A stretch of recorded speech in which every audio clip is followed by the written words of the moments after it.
Ciao. Welcome back to Undiagnosed Baddie, your favorite daily 10-minute podcast. And this is what I want to talk about today. Milestones people feel behind on that aren't really mandatory. Nothing in this life is mandatory. You can do whatever you want to do. There are people that choose to be fucking homeless, y'all. There are people that choose to do whatever. There are people that choose to be furries.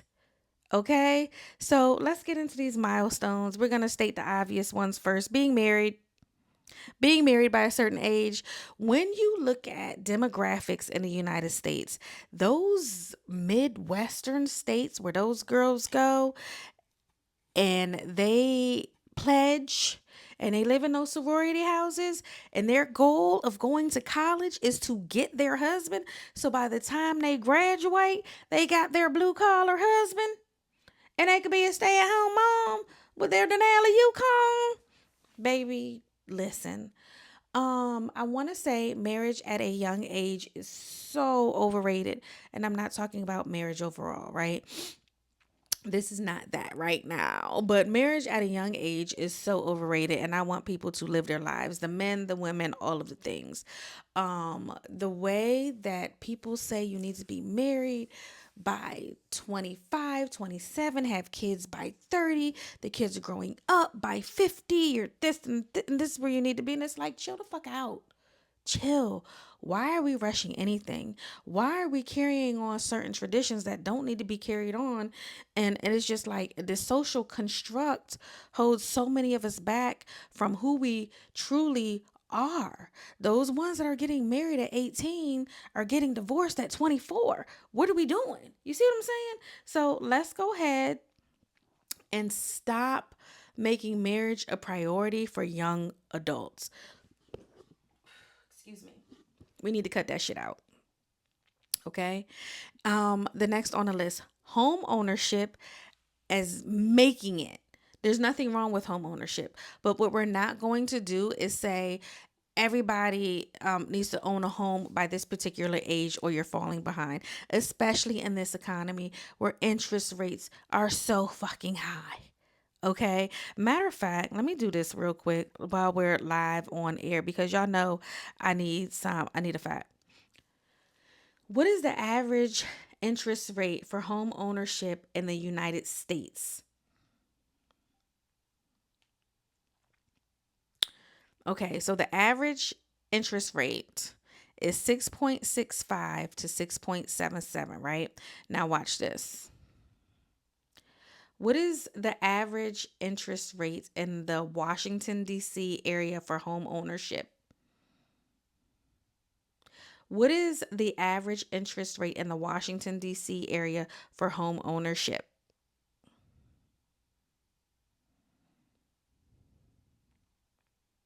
It's saying the same thing, right?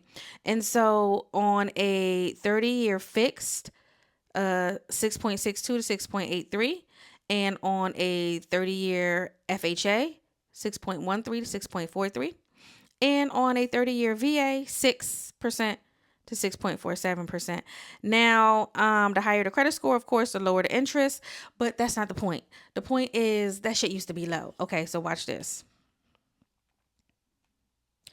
What was the average interest rate 20 years ago?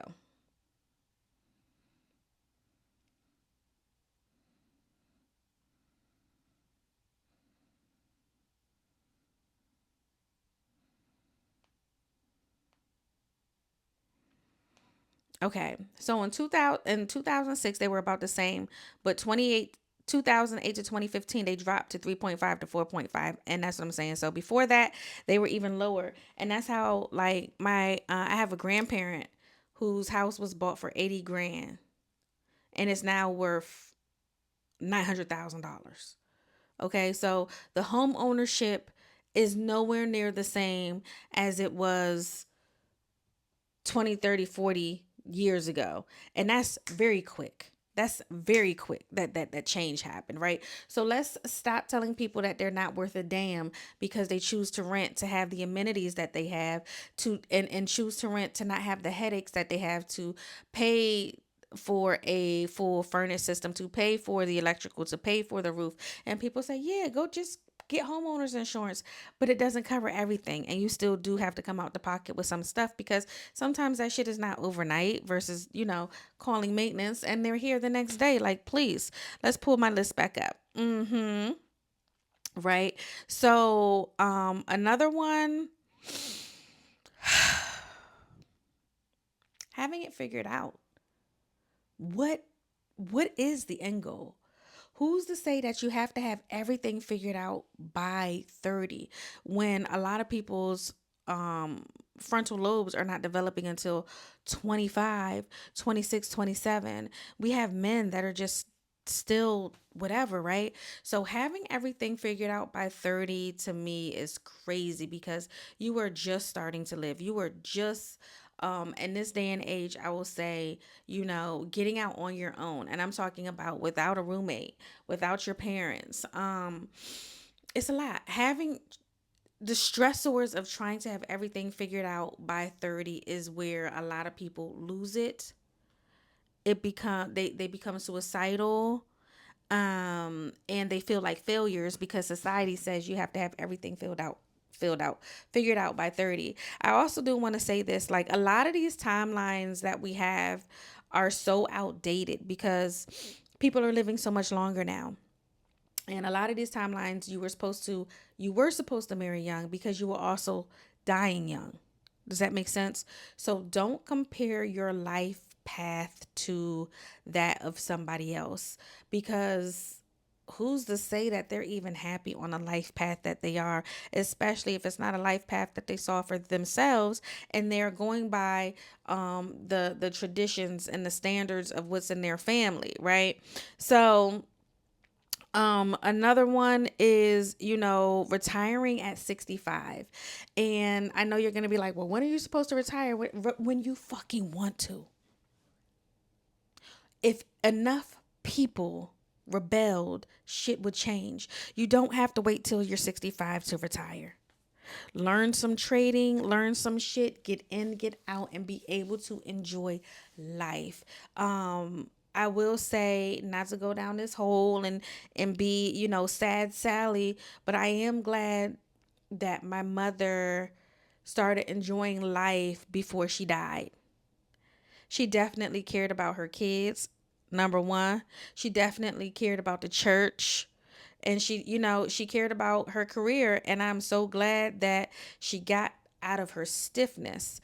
And I think part of me being her crazy ass firstborn Sagittarius daughter was to let her know that you can live life. Every mother is given a child to let them see that there is a different way of living, how to love, how to be loved, and what you need to learn from that child.